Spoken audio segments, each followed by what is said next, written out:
Sobreviventes do INSS, mais um conteúdo. Pessoas que têm agravamento de doenças dentro do INSS. O agravamento de doenças é uma realidade que muitos segurados estão enfrentando, tá? E pode ser um fator determinante aí para a reavaliação de benefícios por parte do INSS. Nos dias atuais, né, pessoal, muita pressão, as coisas estão muito rápidas, não é verdade? Então isso acaba fazendo com que as pessoas se sintam pressionadas, e muitos têm doenças que não são aparentes. Nós estamos tendo problemas gravíssimos, né, com relação à depressão, à ansiedade. Exatamente por quê? Por causa desses tempos loucos que nós estamos vivendo, né? Quando a condição clínica de saúde do segurado piora de forma significativa, existe uma legislação que prevê um mecanismo que obriga o INSS a analisar esse caso, tá? E em certos cenários até restabelecer, converter no benefício que foi cessado, indefinido. A Lei 8.213 de 91, ela rege que benefícios que dispõe que o segurado apresenta uma piora do seu estado de saúde, ele tem direito, por exemplo, a uma nova perícia. Isso ocorre principalmente quando o laudo, né, que o INSS vai averiguar, diz que não refletia totalmente o quadro clínico, né, com relação à doença. E quando a doença evolui e traz novas limitações funcionais, é necessária a apresentação de documentação também, né, pessoal? O que eu sempre falo, tá? Esse pedido, ele pode ser feito administrativamente pelo portal Meu INSS, judicialmente, tá? Que, infelizmente, muitas vezes é o único recurso que o segurado vai ter. O agravamento, ele pode ocorrer, por exemplo, por doenças degenerativas, crônicas, autoimunes, ortopédicas, psiquiátricas, que com o tempo reduzem ainda mais a capacidade laboral desse segurado. Por isso o segurado deve manter laudos atualizados, detalhados, pessoal. De preferência, se você tem exames, se você faz tratamento, peça para o especialista fazer um laudo detalhado, explique para ele as condições do INSS, para que comprove realmente a piora do seu estado de saúde. Ao receber esse tipo de documentação, você enviar para o INSS é obrigado a analisar. Além do agravamento, o segurado ele pode demonstrar que há, por exemplo, uma nova repercussão sobre a capacidade do trabalho. Muitas vezes o perito do INSS desconsidera e subestima essas evoluções, gerando injustiças. Nessas situações é possível buscar apoio jurídico, tá, para que a Justiça Federal determine uma avaliação aí imparcial, se for o caso, para reativar o benefício, que muitos, né, que nem o ano passado, em 2024, auxílio-doença, que é um dos benefícios mais pedidos no INSS, e é de curta duração, necessita sempre de atualização da documentação. E o que aconteceu o ano passado? O auxílio-doença foi o foco no pente fino. 52% dos segurados de incapacidade temporária que passaram pelo pente fino perderam o seu benefício. Então é uma coisa muito séria. Tem jurisprudência que tem sido cada vez mais favorável ao segurado. Mas você tem que demonstrar de forma clara e fundamentada que as condições de saúde pioraram. Não adianta você, por exemplo, pedir uma reavaliação e mandar a mesma documentação. A ausência ou melhora ou agravamento progressivo da doença tem sido suficiente para obrigar o INSS a tomar decisões. Mas como eu sempre falo, o segurado ele tem que saber. Existem, o INSS não cumpre regras, deixa de cumprir respeito aos direitos dos segurados. Mas tem muita gente que só pensa em direito. Pessoal, existem deveres. Você tem que estar com o seu cadastro no INSS atualizado. Se você vai passar por uma avaliação de incapacidade, você deve saber que a documentação tem que ser atualizada. Tem gente que me pergunta na questão de laudo, quanto tempo que um laudo tem validade no INSS. Em média, eles dizem 3 meses, tá? Em média. Mas eu acredito que até menos. Depende muito do perito, pessoal. É o que nós sempre falamos, não existe um padrão.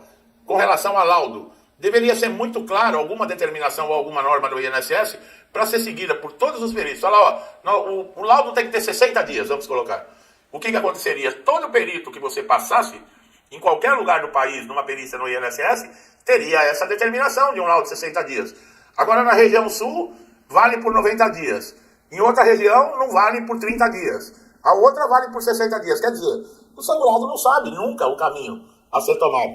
Vale destacar também que o INSS não pode negar uma análise de um novo requerimento sob alegação de coisa julgada administrativa. A coisa julgada que eles falam seria quando a justiça encerra, por exemplo, um processo e não dá mais direito a recurso. Aí o INSS vai imitar, coisa julgada. Foi transitado e julgado, que na justiça é assim. A coisa julgada administrativa, não existe isso. Quando há agravamento da doença no INSS, surge, por exemplo, novas patologias, o quadro tem que ser considerado. Na justiça é outro papo, vamos recorrer para outras instâncias. Agora no INSS não. O INSS não tem outras instâncias. Quem dá a última palavra ali é o perito. E o perito, ele não é juiz, o perito é Deus, o perito não é acima de ninguém. O perito é um médico que se prestou um concurso e virou perito no INSS. Não tem essa, ele não é Deus. É para falar, não, eu decidi, acabou, bate o martelo e acabou. O que é isso? Bom, apesar que nós estamos num país que ultimamente nós estamos vendo isso todos os dias na justiça, né? Bom, o segurado que teve seu benefício cessado, por exemplo, por uma alta programada, que continua incapacitado e com piora no seu estado de saúde, ele deve entrar com um novo pedido de recurso. Tem que anexar novas provas, pessoal, recentes com relação à sua saúde. A alta automática sem perícia adequada e sem considerar efeitos das doenças, é muito simples você anular isso judicialmente. Dá trabalho, mas o INSS não tem esse poder. Tá? O agravamento pode ocorrer durante, por exemplo, a tramitação do processo, quando o segurado entra com uma ação, ao longo do processo, o estado de saúde vai se deteriorando, é possível você ter uma segunda perícia judicial, porque pode acontecer, você teve uma perícia no início do processo, e no decorrer do processo, que demora, vamos colocar, em média 24 meses, essa doença tem um agravamento. E já muda completamente de figura. Já muda a emergência, o estado de saúde, porque às vezes esse segurado ele vai precisar de um tratamento específico, caro. Doenças incuráveis, né, como esclerose múltipla, lúpus, câncer em estágio avançado, transtornos mentais graves, sabe? Essas coisas tem que ser tratada com urgência. Eu já coloquei em outros vídeos, não dá para ficar aguardando nem mesmo a boa vontade lá do INSS e muito menos da justiça. A doença não vai esperar. Não, vamos decidir, esperar pelo menos ver o que a justiça vai decidir para ver o que a gente faz. Nesse caso, o segurado já morreu. Não precisa fazer mais nada. Não dá para ficar esperando. É isso que muitas vezes deixa a gente revoltado, sabe? Está se lidando em questão de saúde.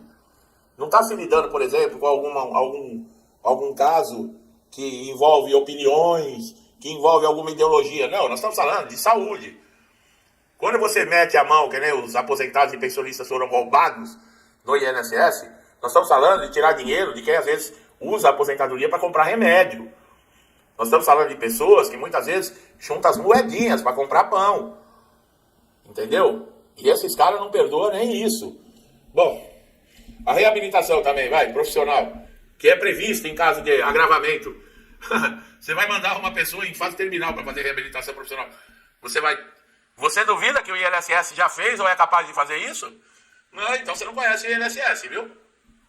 O Código de Ética Médica exige que o perito se baseie em critérios específicos éticos para analisar o agravamento. Então, você está vendo que existe aí um código de ética. Quantos peritos do INSS você acha que cumpre algum código de ética? Eles não têm respeito por eles, nem pelo segurado, nem por ninguém. A maioria deles. Não cumprimenta, não olha na cara, não examina, não lê a documentação, não ouve o problema que o segurado tem a relatar. Isso é ético? Isso, a maioria deles age dessa maneira. Então não existe ética. Além disso, o Ministério Público pode ser acionado quando há indícios de negligência. Eu já cansei de falar. Chama uma viatura de polícia quando o perito agir dessa maneira. Faça um boletim de ocorrência, pegue o CPF do perito e entre com processo em cima do perito. Não adianta você processar o INSS.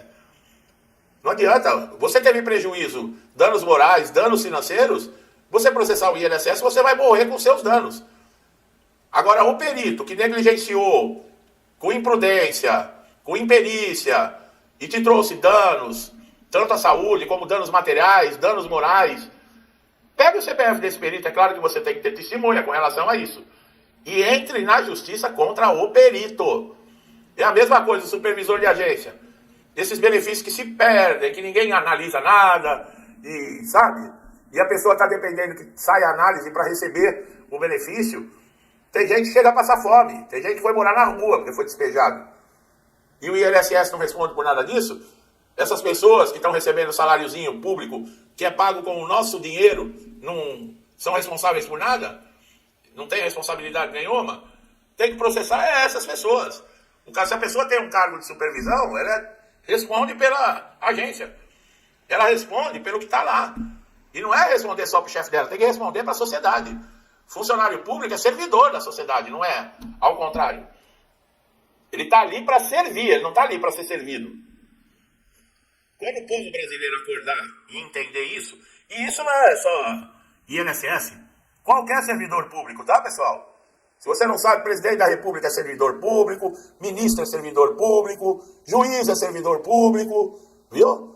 São todos servidores públicos que recebem dos nossos impostos. Todos nós pagamos essas pessoas. O governo não fabrica dinheiro, não. Quando o povo brasileiro entender isso, que essas pessoas estão lá para servir, não é para serem servidas, como funciona hoje, né? Que hoje nós brasileiros somos somente, trabalhamos, pagamos impostos para sustentar a vida boa. De sem vergonha e de pilantra. Ou eu estou errado no que eu estou falando? Bom, eu não vou nem estender. O recado foi dado, tá, pessoal? Você que tem doença crônica, você, meu amigo e minha amiga, que estão sofrendo, que teve agravamento da doença, procure um advogado se necessário. Entre com recurso. Não respondeu, deu INSS, vá para a justiça. Não se cale. Não se cale. Porque ninguém vai fazer nada por você se você não correr atrás. Tá bom? Eu espero que esse vídeo tenha elucidado, tirado dúvidas. Tá? Se gostou, se inscreva no canal. Ative o sininho de notificação para você estar sempre atualizado. É você que ganha com isso, tá? E você, meu amigo e minha amiga, que estão sempre comigo aqui, me incentivando, auxiliando, interagindo com o canal. Que Deus abençoe sempre a casa, a família, a vida de vocês. Com tudo que eu desejo de bom para mim e para minha família, eu lhes desejo em dobro, deixo um forte abraço e até os próximos vídeos.